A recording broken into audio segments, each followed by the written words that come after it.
Eddie Hearn promises a knockout victory for Madrimov on August 3rd against Terence Crawford.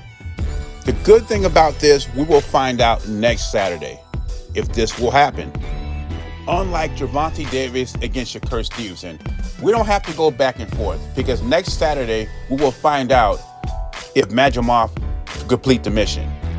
He also says if Madrimov beats Terence Crawford, he will become a superstar. From what I'm hearing, Terence Crawford is looking great in camp. So is Madrimov. And even though Terence Crawford is not your average 36-year-old boxer, this guy lives a boxing lifestyle. He doesn't drink, he doesn't smoke. So that might have preserved his body just a little longer.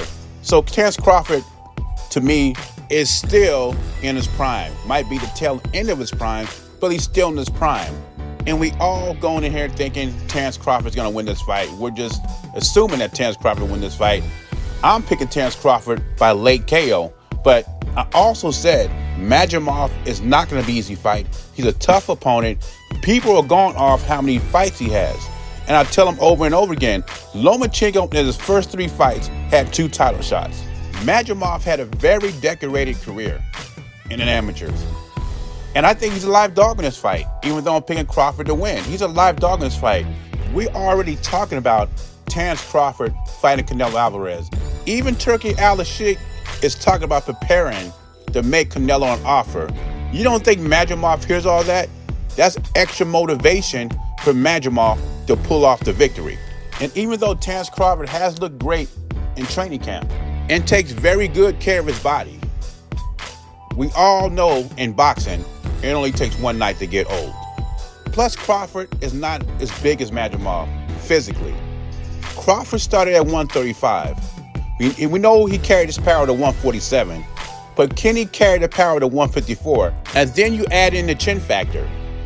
How's Crawford going to react when Madrimov lands something hard? Some of Terence Crawford's critics believe he will fold up like a lawn chair. They figure if Gamboa can hurt Terence Crawford, what is Madrimov and Canelo going to do? That's their thinking, not mine. So is it out of the question Madrimov beating Terence Crawford? No. Will it make him a big star? I don't know about that because people will make excuses. Well, Terence Crawford was over the hill. Terence Crawford was overhyped. His resume sucked. And to be honest with you, a lot of people will not give Terence Crawford credit for beating Madrimov because they say, in quotation marks, he only has 11 fights, which is the dumbest comment or statement that I ever heard. He's a world champion. Lomachenko became a world champion in 3 fights.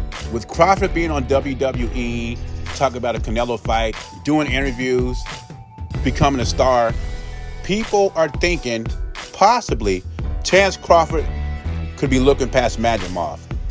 I don't see that. If Madrimov wins, he won fair and square. Crawford has got his eye on the prize, which is a fight with Canelo Alvarez. And the only way to get there is to beat Madrimov. And he can't just beat him. He has to look impressive. But anyway, leave your thoughts and comments below. Do you think if Madrimov beats Terence Crawford, it will make him a big superstar like Eddie Hearn says? JBZ, I'm gone.